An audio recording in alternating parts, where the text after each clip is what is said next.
Thank you. Andrew Small, Chairman Marshall Fund of the United States. Thank you very much for your excellent speech. I just had a question about China. China is becoming a more global power. Pakistan is in many ways China's closest security partner. You talked about CPEC in your remarks as one of the focal points of cooperation. I just wondered if you might sketch out how you saw security cooperation with China progressing in the next decade.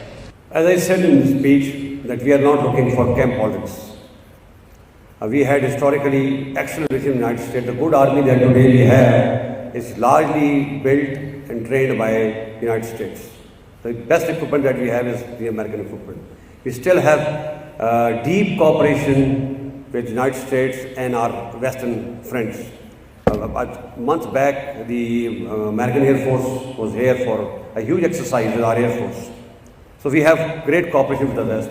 China, of course, is our neighbor, is a very important neighbor, and has helped us in many ways. Our military cooperation with China is growing because we are denied equipment from the West. Many of the equipment which were, deals which were concluded have been cancelled. So what do we do? I'll just give you an example. We bought T-129 helicopters from Turkey. It's a very good machine, and the deal was signed. It's a defensive weapon. It's a gunship. But the engine was of American origin. So the Americans refused to give the third-party certification. So what do? Either we wait or go somewhere else. Either go to Russia or go to China. We will prefer to maintain a balance.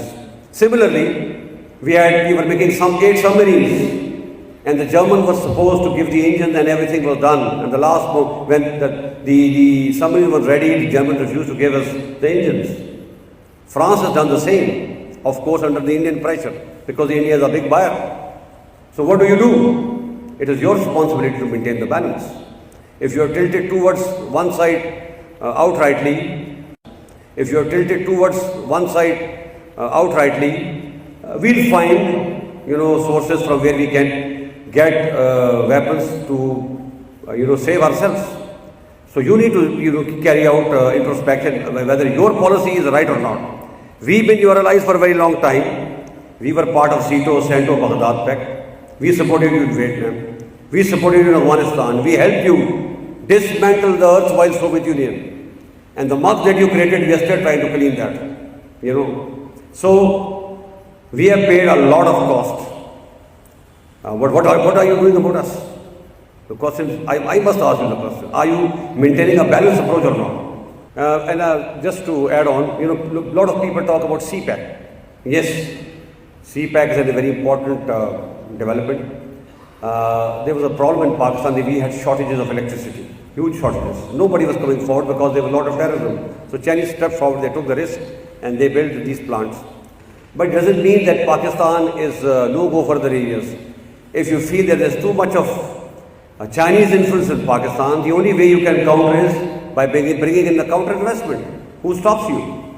We'll welcome any investment. Few days back, Barrick Gold has signed a deal in which they're going to explore a mine it's a huge mine, copper mine, and Barrick Gold is a Canadian company. The Canadian ambassador is sitting here. So we will welcome investment and cooperation